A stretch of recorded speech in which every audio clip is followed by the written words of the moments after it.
They had antiques at the thrift store, and I always love it when they have antiques at the thrift store, even though they're always priced higher than I'd be willing to pay, and I don't need any furniture these days anyway.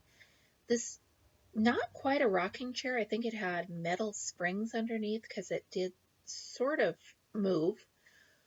Was $100. I zoomed in on the prices and then I can't read them when I get home. I need to either take notes or remember better. It was pretty. This cabinet was intriguing.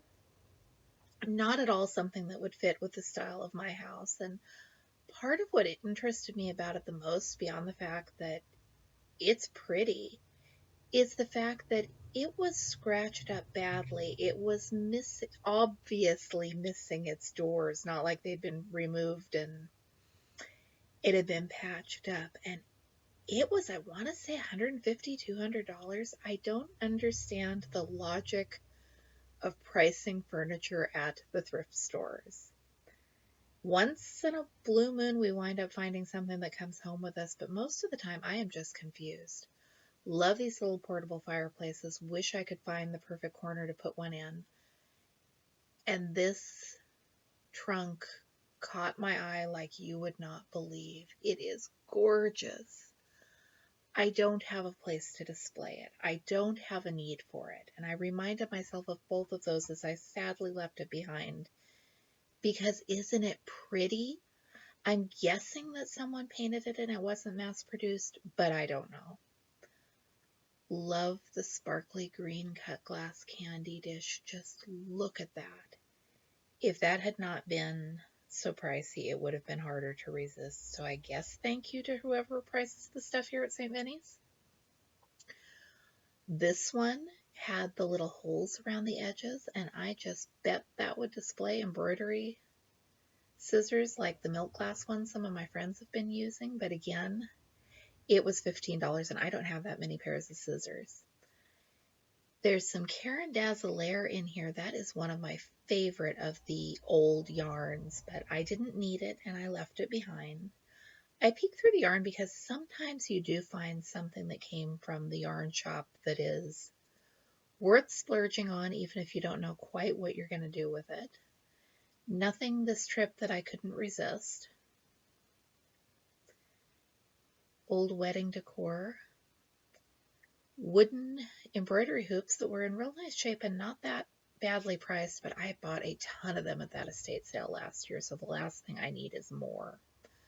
I wasn't sure if this bin was going to be nothing but scrapbooking, but I got down and looked through it, and it's a good thing I did get down there and look through it because there was some needlework stuff in there. Here is a nativity kit that I had to look at it twice and think about it. It had some of the fabric and the pattern, and if I was going to make a nativity, it would probably be one like this one. And for 99 cents, I had to think for a few minutes about whether or not I'm ever going to make a nativity and whether anyone in my family wants a nativity and where I would display it if I did. And I did ultimately convince myself that no one, including me, would probably be excited about the idea of a nativity. There is an Elvis. Where did he go? There he goes again. Elvis full color iron on design. And you know, if you were going to iron Elvis on your sweatshirt, I think you'd want a better image of Elvis to iron on your sweatshirt.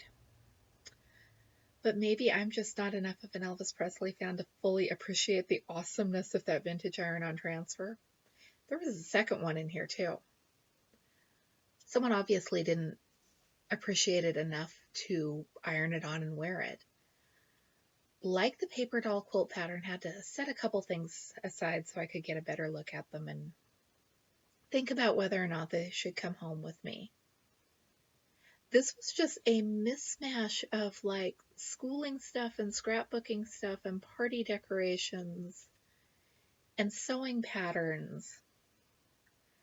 I don't know who sorts at this store or what the thought process is, but honestly, I'm glad it's there for me to sort through because there might be something I needed. There is the one cross stitch thing they had Not one that I needed, but it's evidence that yes, I was in the right spot, and I'll know to check this box again on future trips to that store. And sometimes finding that is enough to make me happy that I know they would have cross stitch and I know where they would have it if they have it again in the future.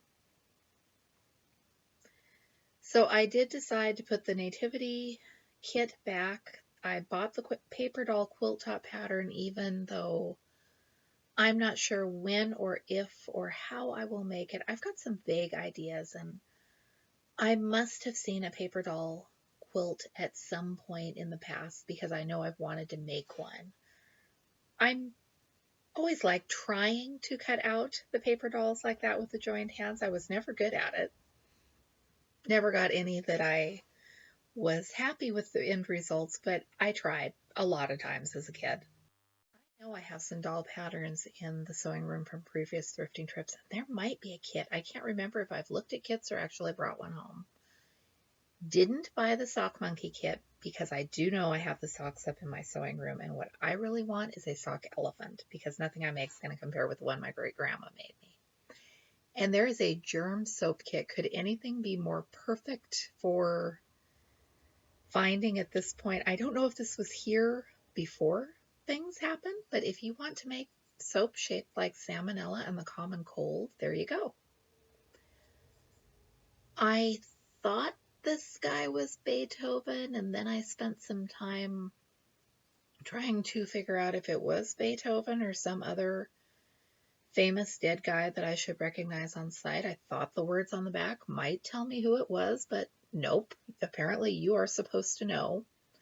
My youngest son and I were talking about Beethoven the other night, so that would have been interesting timing, even though he wasn't with me to show. Not sure what this is, but I bet it would have worked good for bath bombs back when we were going through the phase where we wanted to make bath bombs. And on my way out of the store, I saw this. I love this. You're getting the glare from the glass in the frame and the glare from the window to the parking lot. So I did my best to get angles that you could see what is going on. I don't have a wall big enough, or the walls that I have that are big enough are like in the hallway where you couldn't get back far enough to see it. I also didn't have an extra $139 in my purse to spend on something like this, which is a blessing. Thank you to whoever priced this at a price point where I didn't have to think about it too hard because I love it. Obviously, it is a print. Obviously, there are other versions of this out there in the world, and maybe I will find the one that will fit my life, or maybe not. It was fun to look at, and thrifting, it's always fun to look at the pretty things that maybe you don't need to have and bring home. Just to have seen them and thought about the possibilities is enough. Thank you so much for watching. I am Michelle with Michelle's Romantic Tangle, and I will be back with you with more videos soon.